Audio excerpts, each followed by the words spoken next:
오늘 주신 하나님 말씀은 시편 51편이 되겠습니다. 51편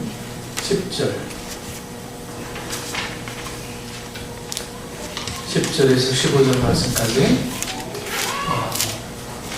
시편 51편 10절에서 15절 말씀까지입니다. 찾으셨으면 우리 한 목소리를 합독하시겠습니다. 하나님이여 내 속에 정한 마음을 창조하시고 내 안에 정직한 영을 새롭게 하소서. 나를 주 앞에서 쫓아내지 마시며 주의 성령을 내게서 거두지 마소서. 주의 구원의 즐거움을 내게 회복시켜 주시고 자원하는 심령을 주사 나를 붙드소서. 그리하면 내가 범죄자에게 주의 도를 가르치리니 죄인들이 주께 돌아오리이다. 하나님이여 나의 구원의 하나님이여 피 흘린 죄에서 나를 건지소서. 내 혀가 주의 의를 높이 노래하리이다. 주여 내 입술을 열어주소서. 내 입이 주를 찬송하여 전파하리이다. 아멘.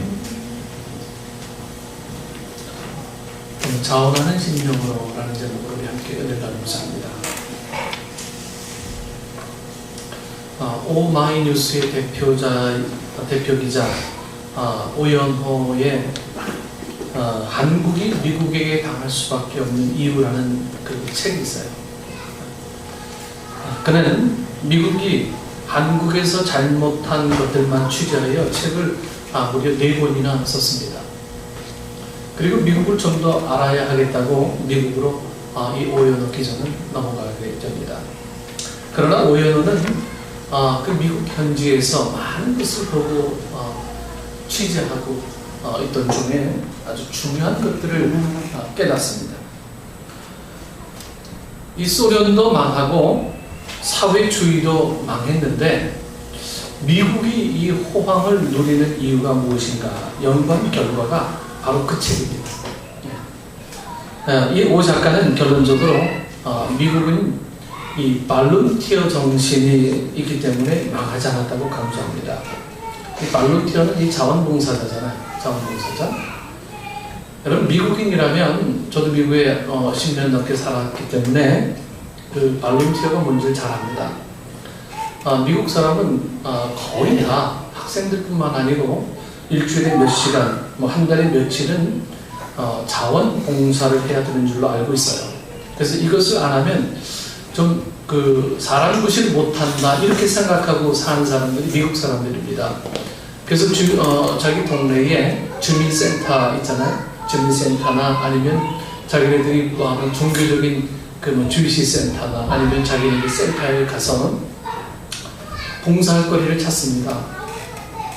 우리가 오늘 이 마을을 좀 청소하자 아니면 음악회를 서로 개최하는 일에 우리가 좀 자원봉사자로 가서 돕자 이런 일들을 많은 사람들이 모여서 서로 의논하고 페이 없이요 자기네들이 자기네 시간들을 다 쏟아붓습니다. 왜요? 이거 안 하면 그 동네에서 쟤는 좀 특이하다 좀 이렇게 인정받아서 그 동네에서 좀 사는데 굉장히 좀 어려움을 겪습니다. 왜? 그 문화이기 때문에.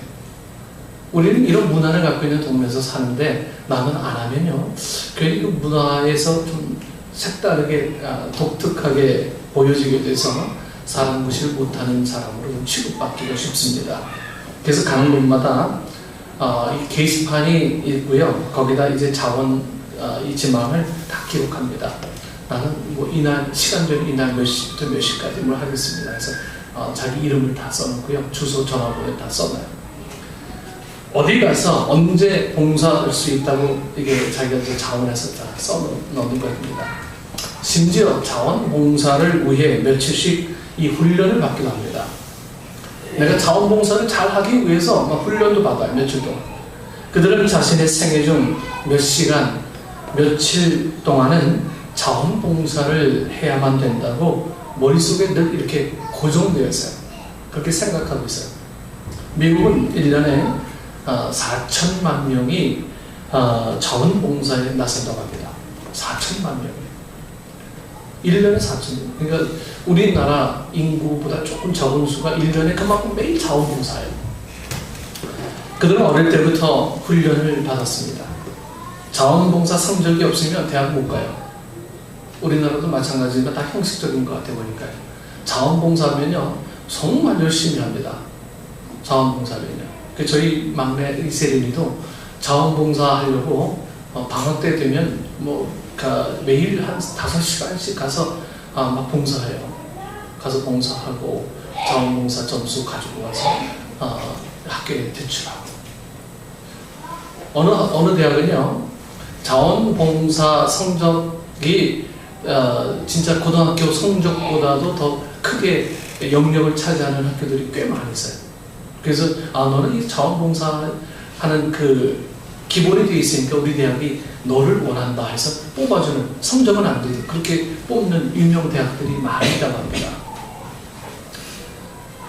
그렇게 무엇을 해도 봉사하는 마음이 아주 밑바탕에 베이직하게 깔려 있어요. 이것이 미국이 결코 망하지 않는 이유라고 봅니다. 여러분 축복을 영어로 뭐라고 부릅니까? blessing이라고 그러잖아요. 그런데 이 축복은 이 blood라는 이 피라는 단어의 이 동사형 bleed, 피를 흘리다에서 나온 단어입니다. 축복은 희생할 줄 아는 사람에게 있다는 거예요. 이 blessing이라는 것은 이 blood에서 파생된 말이잖아요. 그래서 피를 흘릴 줄 아는 사람이 결국 축복을 할 수 있다라는 거예요. 여러분 많은 것을 시사합니다. 남에게 복을 주고 남에게 좀 잘 되라고 격려해준 이 블레싱의 사람은요 내 피를 흘리는 사람, 내 피를, 내 수고를 아끼지 않는 사람, 내 형편을 돌아본 것보다 남의 형편을 돌아볼 줄 아는 사람이 블레싱의 사람입니다. 교회됨과 능력도 바로 여기에 있습니다. 이웃을 위해서, 영혼을 위해서, 세상을 위해 자원하여서 섬김과 희생이 있는 교회가 바로 이 교회다운 교회입니다. 자원해서 섬기는 교회. 네. 시편 51편은 이 다윗의 참회 시입니다. 다윗이 왕궁에서 산책하다가 목욕하는 이 밧세바를 발견하죠. 그리고 그녀를 불러서 이제 동침하게 됩니다. 죄를 감추려고 충신 이 우리야 장군을 전쟁에서 죽게 만듭니다. 그리고 밧세바를 자기의 아내로 삼지요. 그리고 모든 것을 아시는 하나님께서 이 나단 선지자를 보내서 다윗의 죄를 책망하셨습니다. 그때 다윗의 양심이 살아나서 하나님을 이제 바라보게 됩니다. 인자와 공의를 베푸시는 하나님만 바라봅니다. 하나님을 피하여 숨지 않았습니다. 다윗의 위대한 점은요 그러한 잘못을 다시 범하지 않도록 이 자원하는 심령을 구했다는 거예요. 여러분 인간은 누구나 다 실수합니다. 인간은 누구나 다 오류를 범하게 돼 있어요. 완전한 존재는 아니기 때문에. 그러나 하나님 앞에 칭찬받을 수 있는 사람은 그 오류와 그 실수를 인정하고 주님 앞에 선 거예요. 그런데 많은 사람들은 이 성정이 어릴 때부터 좀 뭔가 좀 다른 사람들은 피해요. 모든 걸. 상황들을 다 피해요. 내가 왜 잘못해서 합리화시키죠. 네. 그래서 하나님 앞에 서려고 하는 것을 원하지 않습니다. 안 서요. 왜? 내 죄를 감추면 다 감춰질 것 같으니까. 근데 그게 죄를 감춰집니까? 다른 사람은 몰라도요 본인은 자기가 뭘 했는지 가장 잘 알아요.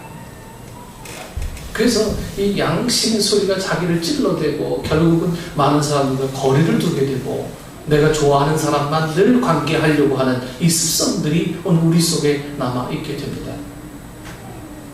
그러다 보면 이 교회가 뭔가 참 비밀이 숨겨져 있고 이렇게 드러내서 서로를 오픈하지 않는 그런 공동체가 되어버려서 껍데기만 남아있는 그런 공동체로 늘 살아갈 수밖에 없는 거죠. 그런 공동체 하나님께서 진정 원하시는 성도의 교제는 결코 존재하지 않는다는 거예요. 여러분 열심히 헌신하고 열심히 봉사하고 뭘 해도요 내 삶을 온전하게 이렇게 나누지 않는다면 결국 껍데기밖에 없는 거예요. 네. 주님께서 껍데기를 이용하시진 않으시거든요. 우리 중심을 보시죠.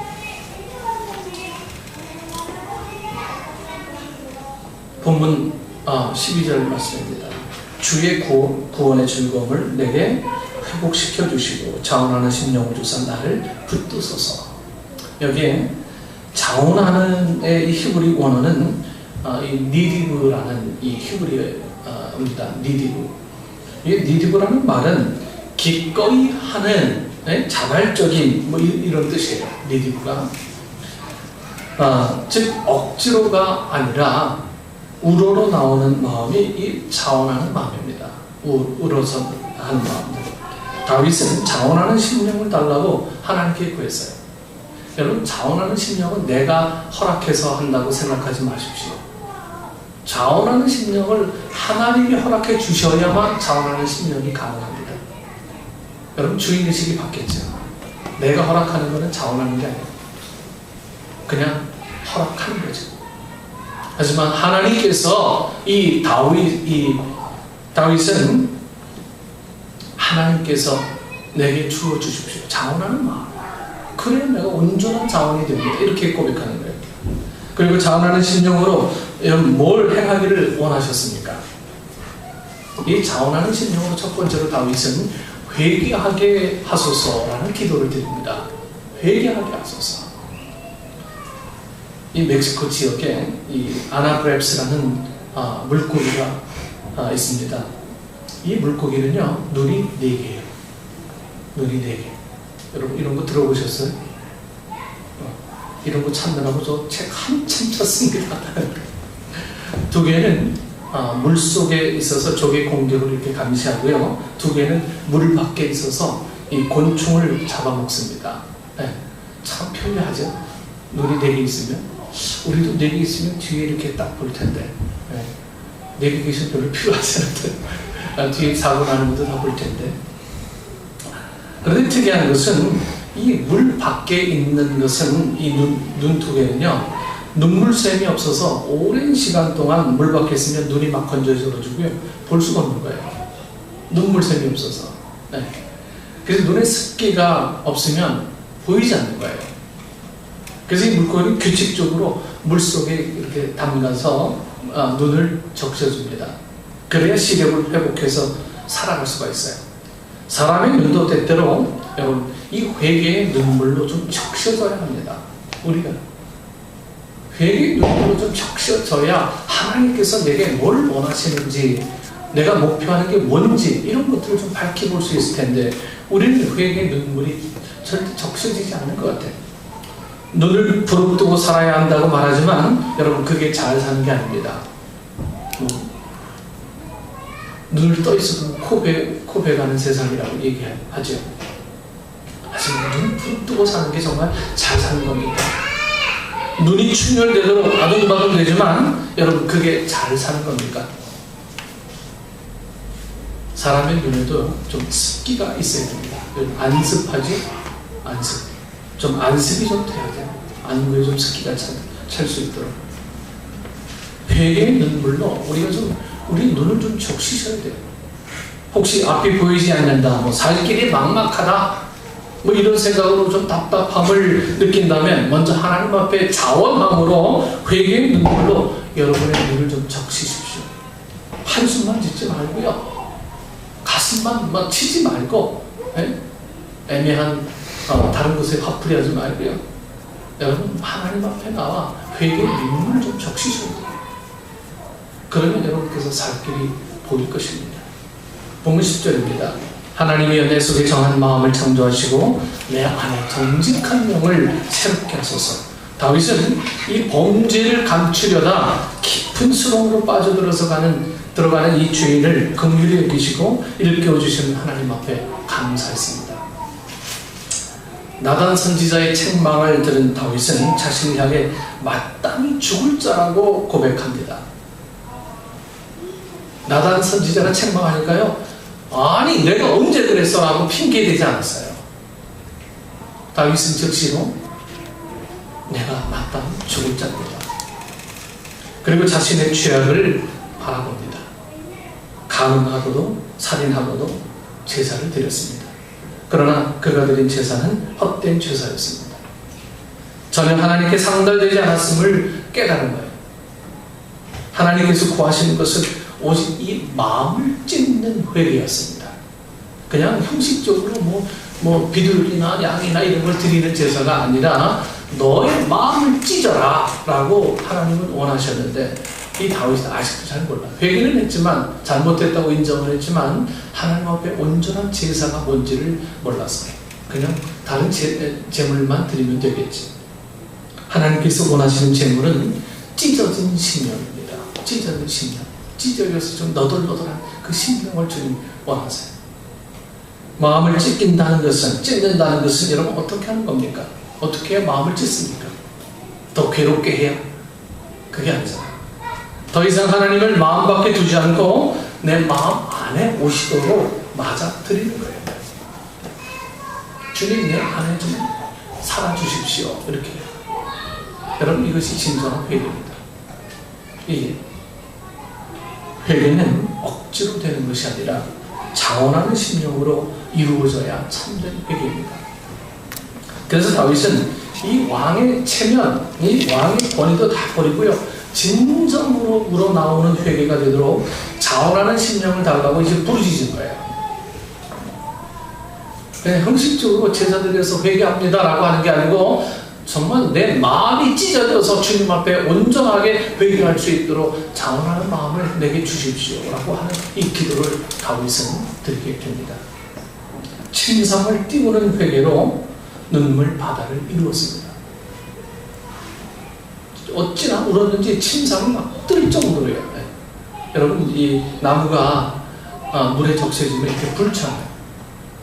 그렇게 할 정도로 이 다윗은 그렇게 자기 침상을 눈물로 적셨습니다. 누구나 실수하고 죄를 지을 수 있어요. 그러나 바로 무릎을 꿇고 회개하기란 쉽지가 않습니다. 더욱이 자원하는 심령으로 회개하는 일은 더욱 쉽지 않습니다. 이것이 우리가 본받아야 될 어떤 회개의 모습이라 생각합니다. 여러분께서 본능적으로 누가 지적하면 본능적으로 이렇게 감싸는 자기 스스로를 보호하려고 하는 그런 의식들이 있잖아요. 그러나 본능대로 사는 게 얼마나 위험합니까? 본능대로요. 자기를 인정하고, 그래, 내가 이런 사람이었구나, 내가 정말 주님 앞에 다시 한번 서야겠구나, 이렇게 고백할 수 있는 성도의 모습을 우리가 갖췄으면 하는 게 오늘 이 다윗이 오늘 우리에게 보여준 하나의 좋은 예입니다. 두 번째로 다윗은 자원하는 심령으로 기도하게 하소서라는 주님 앞에 회개의 눈물을 드리게 됩니다. 기도하게 하소서. 이 미국의 시카고에서 이 황소가 전신주를 들이받았습니다. 이 전신주가 쓰러지면서 이 화재가 발생해서 그물은 점점 막 옮겨졌고, 급기야 이 전시가지가 불바다가 되는 참사가 일어났습니다. 도시는 완전히 불에 휩싸여서 잿더미가 되고 말았어요.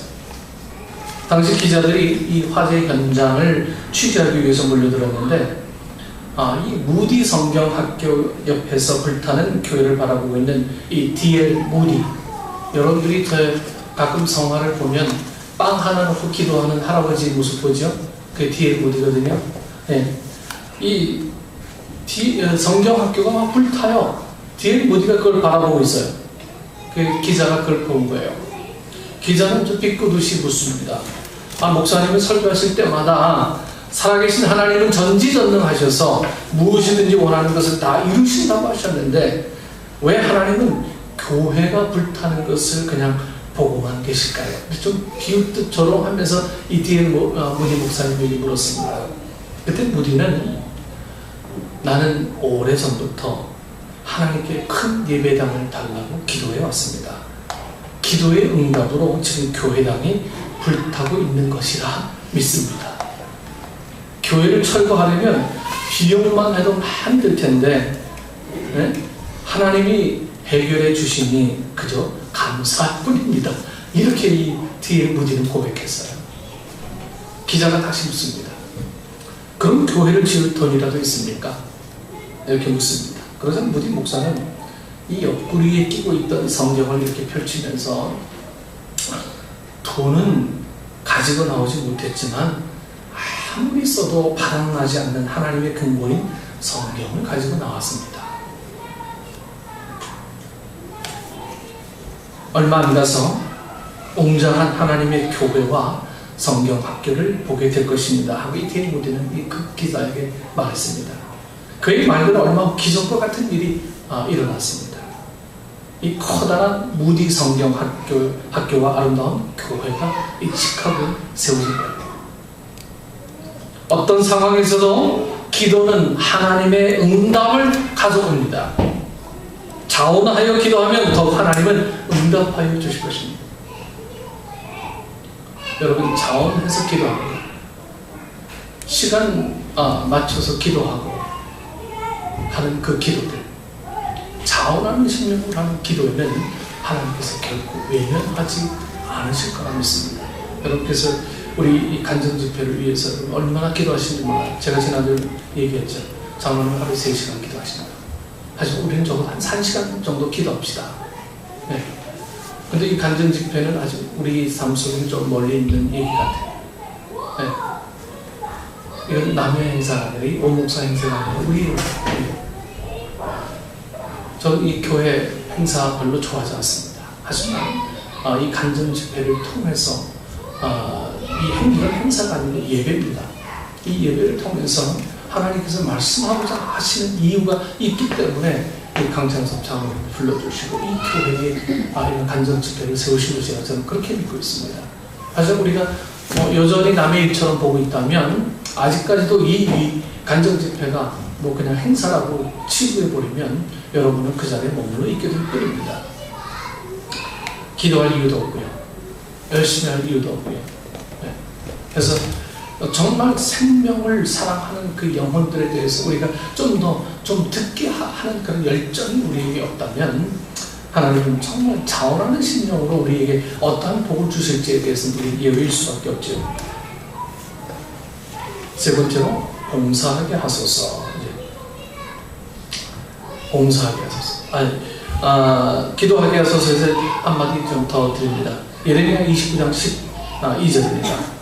너희가 내게 부르짖으면 내게 와서 기도하면 내가 너희들의 기도를 들을 것이요. 다윗은 이 죄악 가운데서도 붙들어 주시는 하나님의 계심을 굳게 믿고 기도하였습니다. 정한 마음을 회복시켜 달라고 자원하여서 기도합니다. 우리들 마음속에 혹시 이 죄의 권세가 짓누르고 있기에 우리 속에 있는 이 선한 마음이 힘을 쓰지 못하게 만들 수 있죠. 이런 우리의 노력으로 결코 깨뜨릴 수가 없어요. 내 속에 나를 짓누르고 있는 그 무언가가 있다면 내 힘으로는 결코 해결받을 수가 없습니다. 하나님께 기도할 때 여러분 깨뜨릴 수가 있는 거예요. 기도할 때.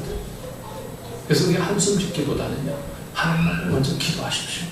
그러면 기도할 때 여러분 놀라운 일들이 벌어지게 됩니다. 여러분, 우리 지난번에 우리 경기만 목사님 오셔서 다 기도했죠.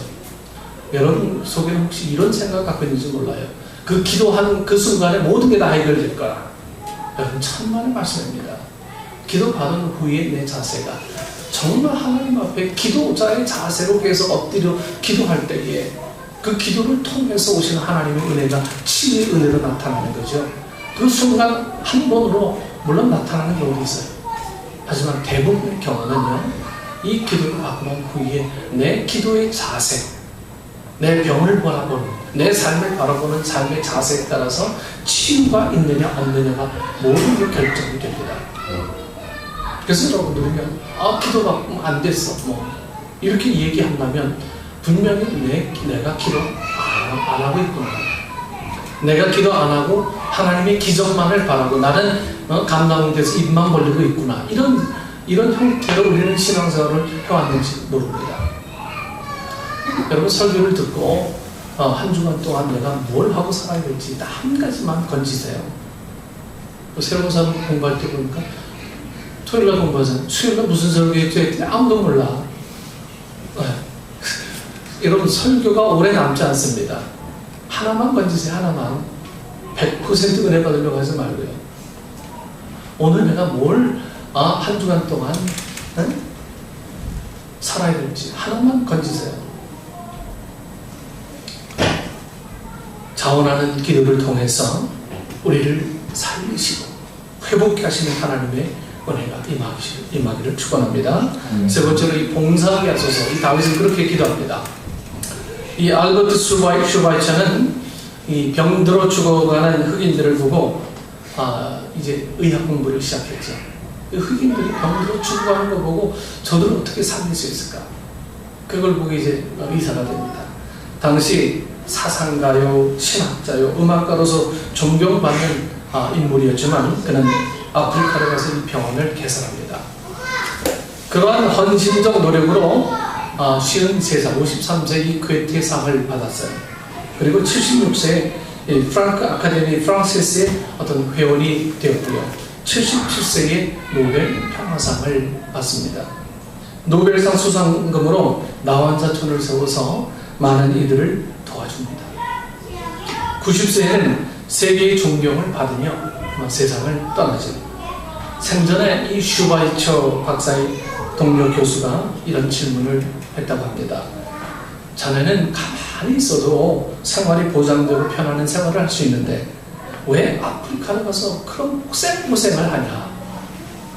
그러더니 슈바이처가 갑자기 이 손을 번쩍 들며 이제 물었습니다. 이게 뭐지? 뭐긴 뭐야? 자네 손이지. 그러더니 그는 이 손은 내 손이 아니네. 이 손은 하나님의 손이야. 나는 하나님의 부르심을 받아서 하나님의 손 노릇을 하는 거야. 자네 지금 나를 동정하고 있는 것 같은데 나를 절대로 동정하지 말게. 나는 행복해. 보람이 있어. 나는 무척 기쁘다네. 나는 자원하여 하나님의 일을 하고 있는 거야. 이렇게 동료 교수에게 이야기했다고 합니다. 여러분, 봉사는 타인에 의해 억지로가 아니라 자원하는 마음으로 이루어져야 합니다. 자원하는 마음으로.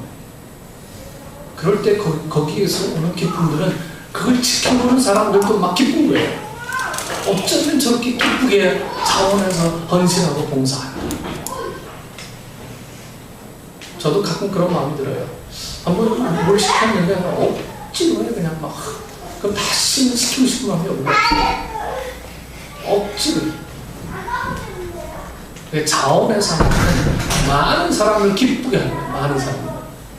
많은 사람에게 호응을 줄 수 있는 요인이 됩니다. 고린도후서 8장 3절 4절입니다. 내가 증언하노니 그들이 힘대로 할 뿐 아니라 힘에 지나도록 자원하여 이 은혜와 성도 섬기는 일에 참여함에 대하여 우리에게 간절히 구하니. 주어진 사명을 향할 때 여러분 인간적인 열심이 아니라 성령께서 주신 이 마음으로, 즉 하나님의 뜻에 합당한 열심으로 자원함으로 봉사해야 합니다. 그것이 맡은 자의 사명이기 때문에 자원하지 않고 부득이함으로 봉사하면 부담이 되고 여러분 전혀 기쁘지 않아요. 하나님의 사명을 깨닫고 하나님을 위해서 하겠다고 자원하여 봉사하는 사람은 하나님께 분명 귀히 쓰임 받을 것입니다. 은혜만 받고 살아가는 자세가 아니라 자원하는 심령을 가지고 이 봉사하며 살아가는 그런 사람이 될 때 비로소 하나님의 사람으로 여김 받게 될 것입니다. 인도에 있는 가난한 사람들에게 사랑을 베풀어서 빈자의 성녀라고 불렸던 이 테레사 수녀는 아침이면 베개 위에다가 십자가를 내려놓으면서 예수님께 이렇게 말하곤 했다고 합니다. 이제는 주님이 좀 쉬십시오. 제가 주님을 위해 일하겠습니다. 날마다 아침에 일어나면 자기 베개에다가 십자가를 내려놓고 이렇게 기도했다고 합니다. 주님 여태 일 많이 하셨죠? 이제 내가 일할 테니까 주님 좀 쉬십시오. 혹시 무거운 짐을 예수께 맡기고 있지 않습니까? 예수님이 알아서 좀 다 해주십시오. 난 좀 피곤합니다. 난 직장 일에, 나는 사업에, 나는 내 자녀 키우는 일에, 나는 여러 가지 일에 정말 힘듭니다. 주님이 좀 대신 해주십시오. 자신이 져야 할 십자가를 주님께 혹시 지우는 건 아닙니까? 자신의 십자가를 지려고 하지 않은 채 그저 바라만 보고 계시지 않습니까? 십자가를 기념하는 사람보다 십자가를 지는 사람이 있는 교회가 하나님이 기뻐하시는 교회이죠. 부디 십자가를 외면하거나 좀 거부하지 마시기를 좀 바랍니다. 자원하여 묵묵히 십자가를 지는 성숙한 우리 그리스도인이 되기를 원합니다. 무엇보다도 자원하는 신명이 필요합니다. 자원하는 신명. 억지로서 안 돼요. 말씀을 묵상하는 일도, 골방에서 기도하는 일도, 찬송하는 일도, 감사하는 일도, 충성하는 일도, 여러분, 섬기는 일도 모두 자원하는 신명으로 감당해야 합니다. 자원하는 신명. 저는 뭘 먹느냐, 뭘 행하느냐, 그게 중요한 게 아니라고 봐요. 내가 그 일에 얼마큼 최선을 다했느냐, 그게 중요한 거죠. 잘했느냐가 중요한 게 아니고 그 일에 정말 내가 내 삶을 많이 투자했냐, 헌신했냐 하는 게 문제예요. 저는 우리 아이들에게도 그래요. 공부 잘하는, 성적을 잘 받아오라고 얘기하지 않습니다. 다만 최선을 다했느냐. 너희들이 정말 네 공부에 최선을 다했냐. 그렇다면 결과는 자연스럽게 나오게 되겠죠. 최선을 다했는데도 공부의 성적이 안 나오면 그 아이는 공부할 아이가 아닌 것 같아요. 어디 뭐 라이센스를 따가지고 가서 돈 벌 아이지. 네. 그러니까 부모들이 빨리빨리 캐치하세요. 아, 이 아이가 공부할 아이인지, 이 아이가 돈 벌 아이인지, 기술을 해야 할 아이인지, 아니면 막노동해야 할 아이인지, 네? 정말 뭐 박사가 될 아이인지, 네? 현모양처가 될 아이인지, 이런 것들에 대해서 좀 구분을 빨리빨리 하셔야 돼요. 내 기준으로 모든 걸 맞춰 나갈 때 여러분 우리 자녀들도 힘들게 되겠습니다. 동시에 여러분 앞서가지 말고 우리 교만하지 말아야 합니다. 우리 다윗처럼 자신을 돌아보며 이 자원하는 심령으로 우리가 회개하고 기도하고 봉사해 달라고요. 하나님 앞에 간절히 구하는 우리 성도들이 됐으면 합니다. 그래서 여러분께서 자원하는 마음이 되겠습니다. 자원하는 마음이 표정이 달라요. 억지로 하는 사람들은 표정이 굳어있잖아요. 내가 이만큼 하는데. 하지만 자원하는 심령은 누가 뭐라 그래도 하나님께서 내게 주신 은혜를 인해서 그냥 그 기쁜 거예요. 기쁜 거예요. 언제부턴가 이 샌디사이즈 하나 좀 갖길 소망했어요. 이 샌디사이즈 그냥 살 수도 있었지만 그냥 사는 것보다 하나님께서 우리에게 선물로 주시면 좋겠다 생각을 하며 늘 기도했는데 제 친구에게 우리에게 그 샌디사이즈 필요한데 한 좀 기도 좀 해라 그랬더니 다음날 전화가 왔어요. 자기가 4년 전에 이 샌디사이즈를 하나 사놨는데 교회 청년들 위해서 교회 학교를 위해서 하나 사놨는데 교회가 좀 어렵다 보니까 청년들이 다 떠나고 이 교회 학교 아이들이 다 떠나갔대요. 그래서 그냥 한 1년째 그냥 방치되어 있는 거예요. 그래서 쓸모 있는 곳에 가서 사용되었으면 좋겠다 해서 나보고 당장 가져가래요. 마음 변하기 전에. 쏙 살같이 달려가서 내 차에 들어갔는데 내 차가 이게 짧아가지고 이게 안 들어가는 거야. 그래가지고 이 앞에 그 의자 다 빼가지고 엎어가지고 그렇게 낑낑낑낑 면서 왔는데요. 설치해놓고 연주하면 얼마나 기쁜지 몰라요. 얼마나. 여러분 하나님께서 주신 선물들은요 아무것도 아님에도 내가 사서 얻을 수 있는 것에도 불구하고 하나님이 주신 건 그냥 기뻐.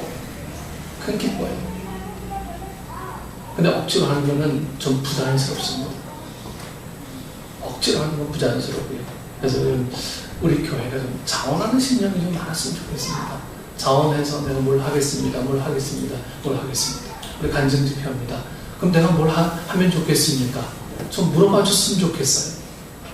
내게 뭘 시켜주십시오 하는 분도 없고 내가 뭘 하겠습니다 하는 분도 없으니까 이건 도대체 어떻게 하는 걸까? 네, 좀 염려스럽기도 하고 그렇습니다. 뭐 막연하게 그냥 하긴 했는데 이걸 좀 어떻게 해야 될지 저도 그래야 돼요. 여러분들께서 자원하는 신앙이에요. 아, 내가 강산에 KTX 타고 오니까 내가 픽업하겠습니다. 아니면 내가 뭐 옷을 이쁘게 입고 와서 뭐 영접하겠습니다. 아니면 내가 누굴 초청해서 그분들을 앞에 자리에 앉히는 안내인이 되겠습니다. 서로 자원해서 뭐 교회가 하게 될 때 이게 뭐 기쁘고 감사하고 그렇게 되는 거죠. 너는 뭐 하지, 나는 뭐 하지, 뭐 이렇게 된다면 이 교회가 좀 어려울 수밖에 없죠. 나는 관심받게 됩니다라고 얘기한다면 참 어려운 일이 됩니다. 제가 대학원 한 학기 다니는 동안에 지금 서울대 교수이신 이민아 교수에게 심리학 강의를 받았습니다.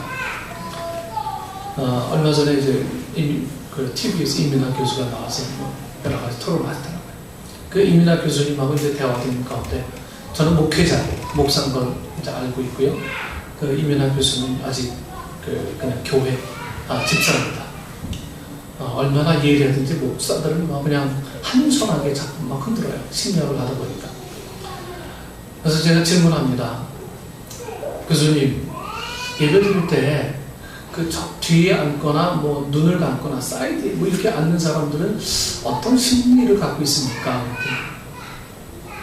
뭘 물으시는 겁니까? 네.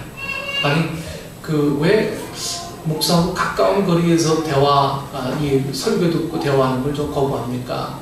이렇게 물었더니 그분의 그분이 이야기를 한마디로 딱 잘라서 얘기하더라고요. 당신은 거부하는 겁니다. 그래요. 네. 그럼 얘기 안 해. 네. 마음 깊은 곳에서는 당신 거부합니다. 예배 시간에 눈 감고 있는 사람들은 어떤 사람 역시 똑같은 거예요. 오늘 여러분들 우리 교회가 자원하는 신령이라고 하는 것은 나를 내려놓고 오직 주님만 바라보는 그 신령, 그 신령으로 주님 앞에 온전히 나갈 때에 내가 하고 싶은 모든 것들을 다 내려놓고 오직 주님이 기뻐하시는 일로만 기뻐하는 그런 하나님의 사람이 될 것입니다. 오늘 여러분들 가운데 자원하는 신령으로 주님 앞에 온전히 헌신하는 우리 축복의 식구들 되기를 축원합니다. 기도하겠습니다. 좋으신 하나님, 내 안에 계신 그 주님을 온전히 찬양하며 나가기를 소원합니다. 하지만 우리 속에는 언제부터인가 내 마음속에 부담이라는 높은 벽이 가로막혀 하나님 앞에 자원할 때 이것이 가로막아서 나를 혼란스럽게 만듭니다. 때로는 나의 게으름 때문에, 때로는 내가 내 안에 있는 변하지 못하는 성정 때문에 여러 가지 주님 앞에 선다는 것이 어려울 때가 너무도 많이 있습니다. 때로는 내 나쁜 습관 때문에 주님 앞에 온전히 서는 일들이 너무 힘이 들고 벅찰 때가 많이 있습니다. 때로는 원망거리를 다른 곳에서 찾으려고 무수히 노력했던 우리의 잘못된 시각 또한 주님 앞에 고백합니다. 이제는 자원하는 심령을 갖게 하시고 주님 통해서, 주님 우리를 통해서 이루시고자 하시는 그 말씀들이 우리 모든 식구들의 귀에, 마음속에, 심령 깊숙한 곳에 들려질 수 있도록 성령 하나님 인도하여 주옵소서. 예수님의 이름으로 기도드리옵나이다. 아멘.